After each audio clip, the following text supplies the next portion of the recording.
Check it out, guys. This is an Amada Pulsar LC1212 laser, and I'm going to give you a whole bunch of reasons why that good deal at an auction should probably be left at an auction. Yeah, overall, they're not worth the money. They should stay at the auction where you find them, and I'm going to give you a whole bunch of reasons, break down exactly what all I figured out on this one. This particular machine actually came from a shop that I was working at, and I saw it running. I knew a bunch of people that saw it running, and somewhere between a couple years ago and today when it's sitting in my shop, it quit running. So there's a bunch of stuff that I knew just from being around these things that to plan for, like the electric, how much that's going to cost, rigging, all that good stuff. But yeah, let's break down what it actually costed to get this machine in here and why you should not buy one. This is the Amada Pulsar LC1212 2000 kilowatt CO2 laser. I picked this up on auction for 3,000 bucks. It seemed like a decent deal, a slightly better upgrade than my plasma table. I was running a Starlab 4x8 plasma table.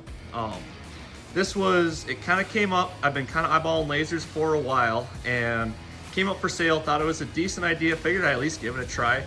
I had been planning on buying an import brand fiber laser, and I thought, you know, I might as well give this a shot. It's cheap enough. Worst case, it takes up a couple weeks of time messing with it and it doesn't work, and away it goes. So I figured I'd give it a try, and I want to break down all of the things I ran into. So off the bat, we have a $3,000 laser. Not that bad, but yeah, it's pretty bad when you dive into it. So the first thing that I expected when I bought this was the rigging cost. To move a machine of this size, the building that it came from was 15 minutes away from me, and my rigging bill was $3,000 for that 15-minute quick little transfer. And then the other big one is running your electric. These old CO2 lasers, you have to run your chiller, your dust collector, the actual laser head, and then another 50 amp three-phase circuit going to the bottom, and that's where all like the brains and the CNC side of it is. So there's 4 separate three-phase circuits that have to get run. My total electric bill, and I did move a bunch of equipment that was here to the other side of the shop, so that was kind of included, was 3,600 bucks. So just between those two there, that's $6,600 in rigging and electric.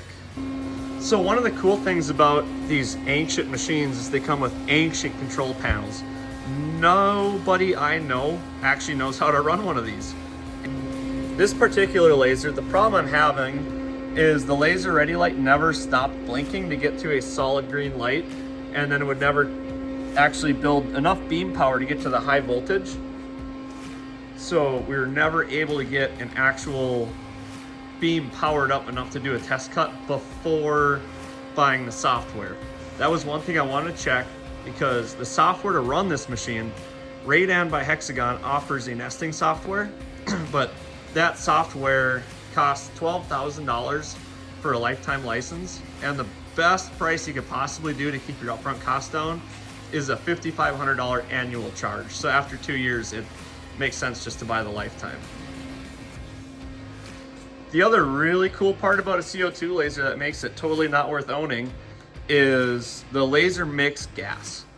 This is a helium mixture, and this is a shielding gas for inside the light tubes, which helium shortage is kind of a real thing right now. During COVID, it was really bad, and the company that this laser came out of was on rations, so they could only use 1 bottle per quarter, and each one of those tanks costed upwards of $2,000.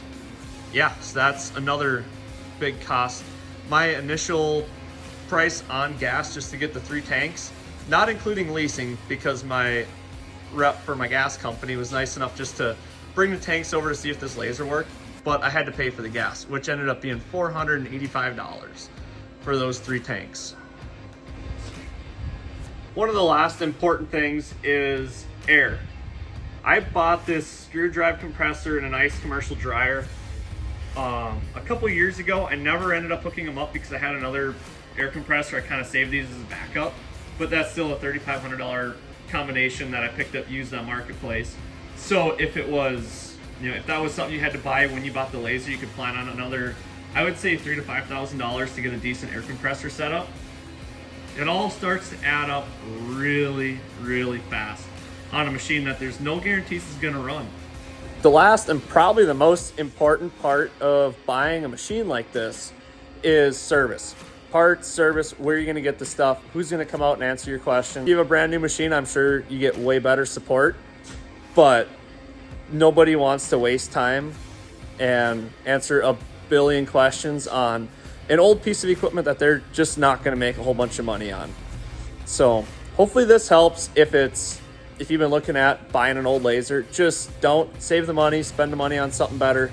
Stick with your plasma table, or find one that you know is gonna run. Don't go for the cheap auction. For me, it was kind of an experiment. I wanted to try it, see if it works, see what I could figure out. It's a good learning experience before I take the plunge into something expensive. It didn't, at the end of the day, it didn't cost a whole lot. It was worth it to learn it. So hopefully this helps. If you have any other questions, let me know.